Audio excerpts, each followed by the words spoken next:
Huge changes are announced for Social Security for 2025, and this includes an increase in benefits. Over 834,000 are over the age of 65, and people over the age of 65 are the ones who tend to be on fixed incomes, and people on fixed incomes are the ones that are most ravaged by inflation.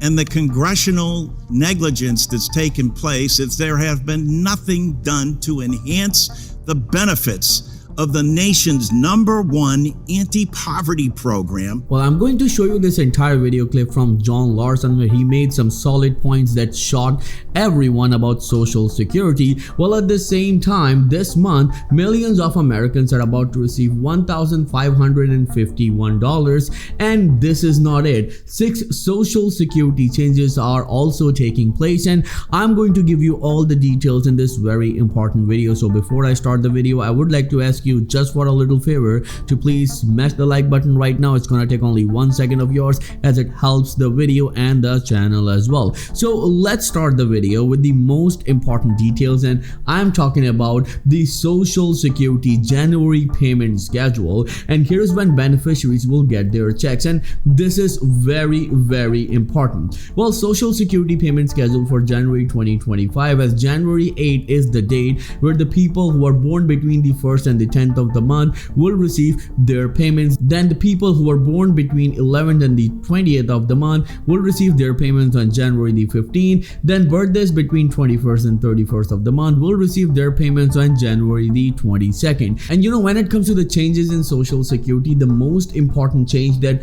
I personally feel like is really good for millions of Americans are the maximum monthly benefit are increasing for full retirement age. Remember that I'm going to give you these details, but first let's watch this entire video clip from John Larson where he made some shocking points about Social Security that shocked everyone in this Social Security hearing. Let's watch it, and I'll come back and give you all the details about the changes in Social Security and about the payment dates and the amounts that you are about to receive. Over 834,000 are over the age of 65, and people over the age of 65 are the ones who tend to be on fixed incomes, and people on fixed incomes are the ones that are most ravaged by inflation. And the congressional negligence that's taken place is there has been nothing done to enhance the benefits of the nation's #1 anti-poverty program, Social Security. Anti-poverty program for the elderly. Without Social Security, 40%, more than 40% of our current elderly population would be living below the poverty level, and yet Congress still does not act or vote. Social Security, as the chairman knows and people on this committee also, is the #1 anti-poverty program for children, and especially in lieu of the child tax credit and its need to come back and be put in effect. But child care, spousal care, and more veterans rely on Social Security disability.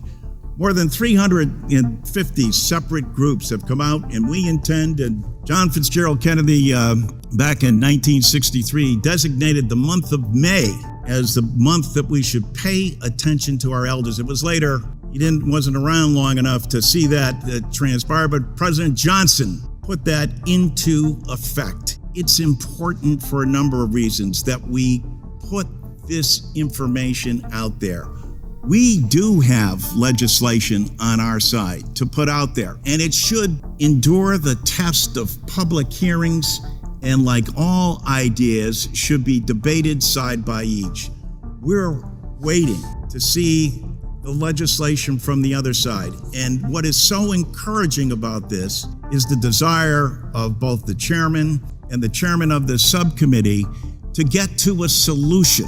I dare say that the solution is something that is going to require just not protecting Social Security, but enhancing it. So what do you think about that, what John Larson had to say? Remember that when it comes to John Larson, he's absolutely advocating for Social Security for quite a long time, including Bernie Sanders, who's calling for a $2,400 increase in benefits. And yes, this is very important, as these two senators are always on the front line for Social Security recipients.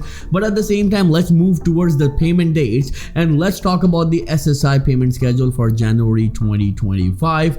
As as on New Year's Day, that was January 1st, is considered a holiday, so supplemental security income payment were received by the beneficiaries on December 31st. But at the same time, you need to understand that you are going to receive 2 checks this month. You heard it absolutely right. Later in the month, February SSI payment will be given out on January 31st because February 1st falls on a Sunday. So remember, whenever there is a weekend or a public holiday, you will receive your payment earlier than your actual date.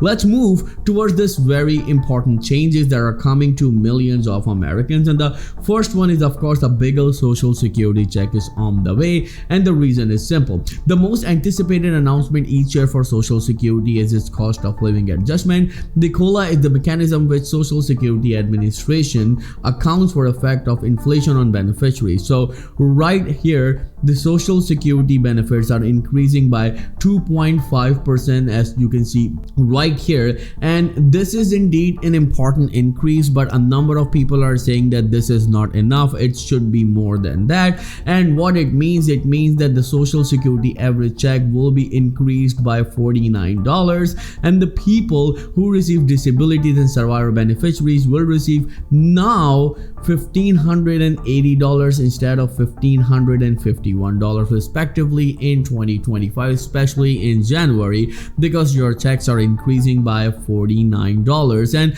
the second and the very important change is that high earners may have to open their wallets a bit wider. So something worth noting about these changes is that they impact more than just existing beneficiaries. The start of a new year means high earning workers may be on the hook for a bigger tax bill. You heard it absolutely right, as Social Security is primarily funded by 12.4% payroll tax collected on earned income wages. In 2024, earned income between 1 cent and $168,600 was subject to the payroll tax, but now beginning on January 1st, it's going to be on $176,100, the 12.4% payroll tax. At the same time, when it comes to the third and a very important change, that is the maximum monthly benefit at the full retirement age is rising, as it's rising by $196, and now it's going to be $4,018. Moving on with more details, and when it comes to the fourth change, early filer benefit without holding threshold are climbing.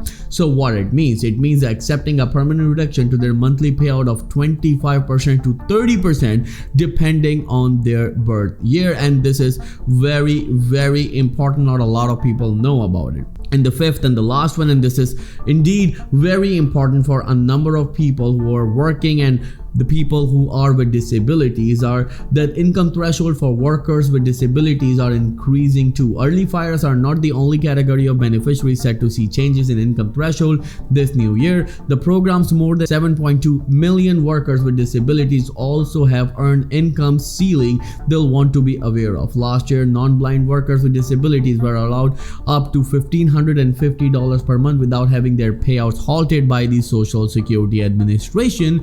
In the new year, they'll be allowed to earn $70 more per month. Can you even imagine, just $70 more per month? And now it's going to be $1,620 without having their disability benefits being stopped, and if they, with every $2, their $1 will be cut. So this is indeed something that you need to keep in mind.